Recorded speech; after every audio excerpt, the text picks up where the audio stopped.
Welcome to Joyrip Daily News. My name is Hannah, and here's the news today. The major Taiwanese stainless steel manufacturer, United Steel Corporation, kept its domestic price unchanged for October, but increased its export offers following Chinese rivals.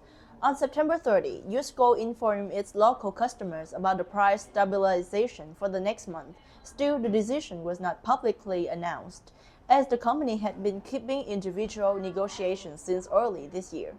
On September 30, USCO announced export offers for 3042B coral coils 2mm at around $2,200 USD per ton FOB, up $70 per ton over the month. The increase of around $20 per ton was attributed to the recent revaluation of the Taiwanese dollar. Meanwhile, the increase mostly happened on the last day of the month, following the market changes in China. China prices jumped by $100 per ton over the day on the weekends.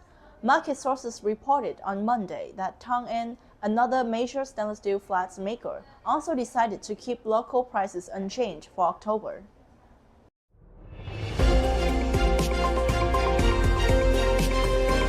According to the report, the Australian Anti-Dumping Commission decided to conduct the anti-dumping investigation on imported of rebar from Indonesia, Malaysia, Thailand, Turkey, and Vietnam. The investigation was initiated at the request of the local manufacturer InfraBuild NSW Limited and will take place from July 1, 2023 to June 30, 2024.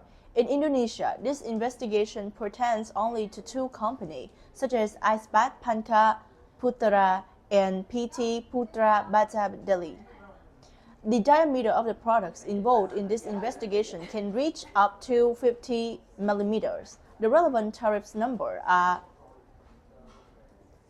7214.20, 7228.30.10, 7228.30.90, and 7228.60.10.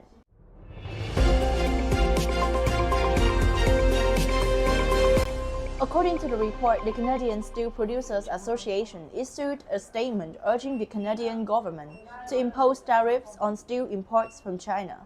Canadian steel mills argue that overcapacity in China results in unfair trade practices. They are calling on the Canadian government to align its measures with those the United States implements. Last month, the Canadian government announced a 25% surcharge on steel and aluminum imports from China.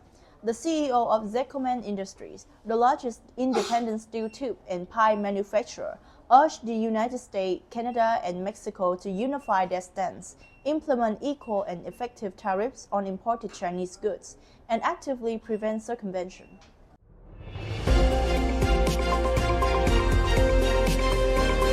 China's largest nickel producer, Tsingshan, has reduced production in Indonesia due to a continuing ore shortage caused by delays in the approval of mining quotas. Scarce ore availability drives up production costs. The shortage caused by slow licensing has increased production costs, forcing Indonesian smelters to import ore from the Philippines, the second largest nickel producer.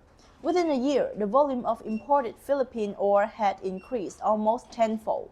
The exact extent of the production cuts by Tsingshan, which operates the Morowali and Bida Bay industrial parks in Indonesia, was not disclosed.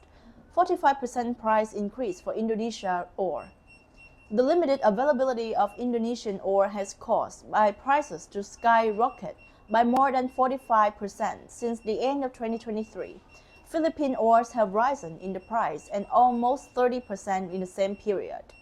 The price of Indonesian NPI, nickel content from 10 to 16%, has risen by more than 8.4%.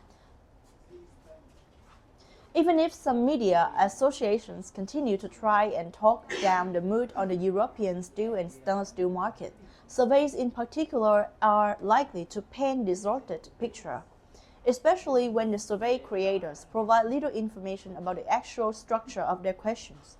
After all, the right questions can achieve the desired results, but everything is really that bad?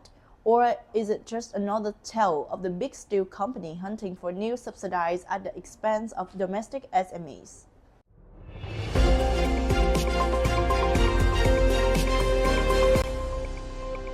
Scrap and stainless steel scrap are in short supply not only in Europe, but worldwide. In the EU alone, the shortfall in stainless steel scrap is likely to have reached record levels of up to 2 million tons since 2021, after EU stainless steel manufacturers increased the scrap and recycling share in their EAF to over 90%. This can be attributed in part to the continued high prices for stainless steel scrap, but also the increased imports of nickel pig iron and stainless steel slabs into the EU.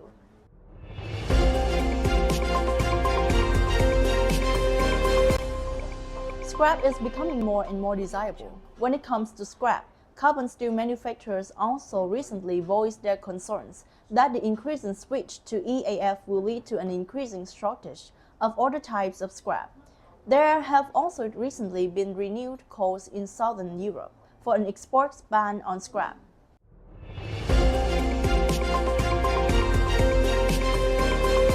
Or scarier than expected.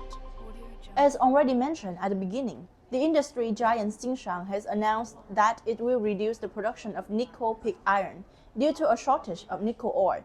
The prices for nickel ore from Indonesia are high and are thus driving up the cost for NPI production and therefore also for Asian stainless steel manufacturers. Overall, producers have shown in recent weeks and months that they are not prepared to sell below the production cost. They prefer to shut down plants and switch off EAF or RKEF AOD. The overall trend in nickel prices since the beginning of September 2024 has been pointing upwards for several weeks now. Prices on the LME have improved by more than 8% to currently almost $17,800 per month.